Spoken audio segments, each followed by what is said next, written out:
A new restaurant named The Porch comes to SugarHill, and they are collaborating with local businesses and vendors to maintain the sense of community right here. They have live music. I'm talking jazz, hip hop, and R&B. And did I mention the food here is great?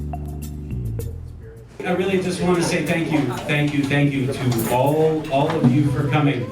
Mark Miller, the owner of the new Harlem restaurant, The Porch, is a Renaissance man. And like most Renaissance men, they always find their way to Harlem, USA.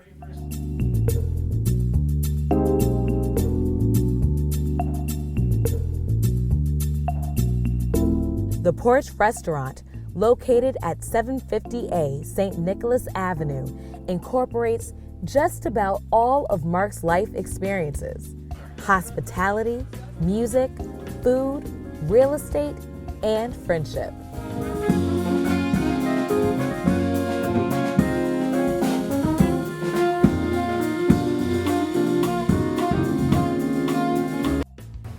Mark, I'm excited to have you here. And quite frankly, I've looked through your bio and just thought, wow, this guy is amazing.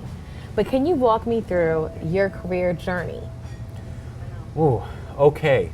So, I think every step along the way has come from not saying no. You know, an opportunity presented itself, or someone called me up and asked me if I wanted to do something. And instead of saying, oh, I don't know, I'm not really qualified, or I've never done that before, I just said, sure, right? And trust in my ability to just figure things out.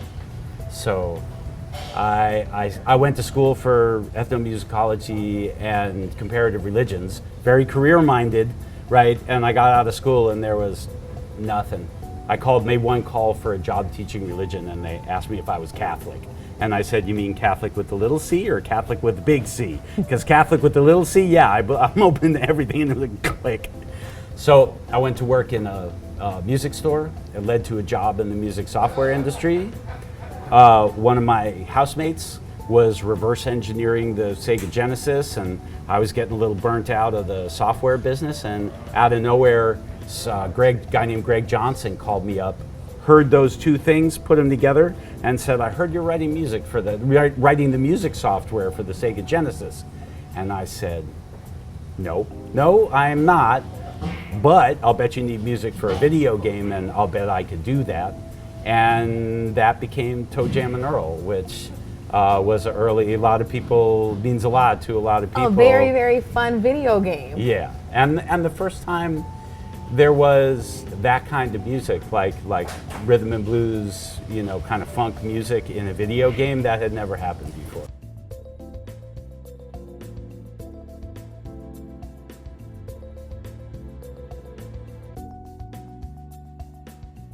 What brought you to Harlem, and what brought the restaurant to Harlem? What brought me to Harlem, a little bit of it was cold calculation in terms of the real estate. Okay. There is such beautiful real estate here. There are beautiful buildings, and there's a lot of historical districting.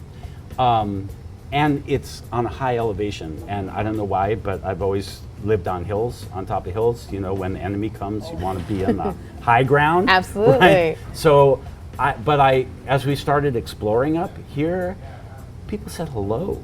People I'm just a stranger walking around, and people said hello, how are you doing? And I was like, oh man, that's what I've always wanted in a place to live. So it was the environment, but mostly it's the people. The embracement of the community. Yeah, and being like a total stranger, right? And not having roots here, and just being immediately accepted.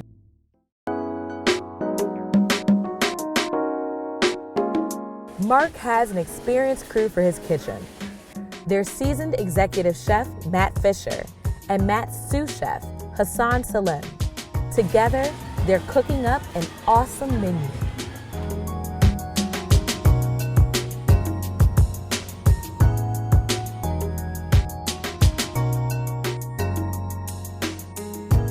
Matt, it is a pleasure to be sitting here with you.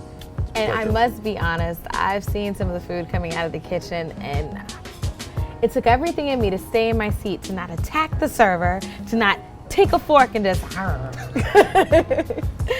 So tell me, where did your passion for food come from? My passion for food started in my childhood. My father actually ran away from home in his teens and joined the Merchant Marines. And on that ship, he worked in the galley. And he got to travel the world and learn about food and cook every day. So from the time I was about 4 or 5 years old, I was standing on a chair, stirring pots of sauce, making dumplings, making bread, making pasta. We were a family that loved to eat. So it was always a part of our holidays and celebrations. And that's where it really started for me. Now, in terms of barbecue, a lot of people say they make barbecue, and you truly do. So what really sets you apart and puts you at the top of the pile? I appreciate the process of cooking the food more than eating the food. And so splitting the wood, maintaining the fire, sitting by the smoker overnight are all the parts of it that I really enjoy. So I think it's that dedication that comes through in the flavor, that passion, that attention to detail. I think it makes a difference in my food. As far as the flavors, being a New Yorker, I have access to an incredible array of ingredients, different spices from different parts of the world, so we can play a bit more and work with the ingredients and do something that's a little bit more New Yorky, and I like that.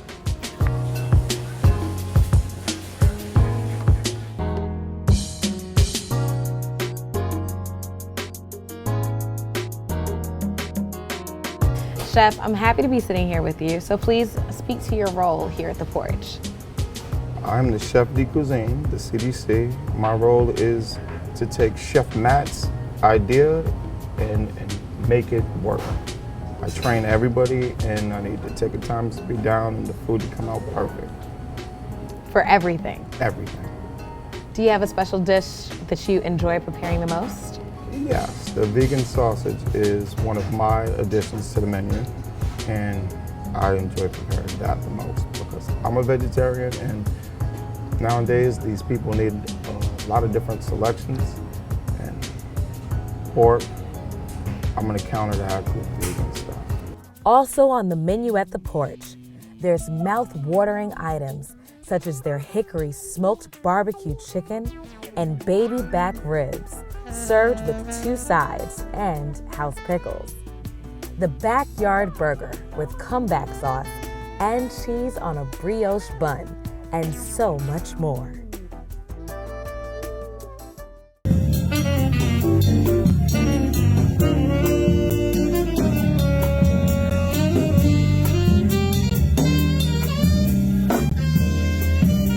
Now, we've spoken about food, and that's delicious, and my mouth was watering, and I'm looking forward to it. But what's food without entertainment? The idea here, I've come to know and I've been introduced to these younger musicians who live here in Harlem who are deeply, deeply steeped in jazz music, but they're also bringing in elements of contemporary music, so hip hop and R&B and gospel and soul music into jazz, mixing it together, and that's adding a tremendous amount of vitality, in my humble opinion, right? That adds a tremendous amount of vitality to the music, and it appeals to a younger audience.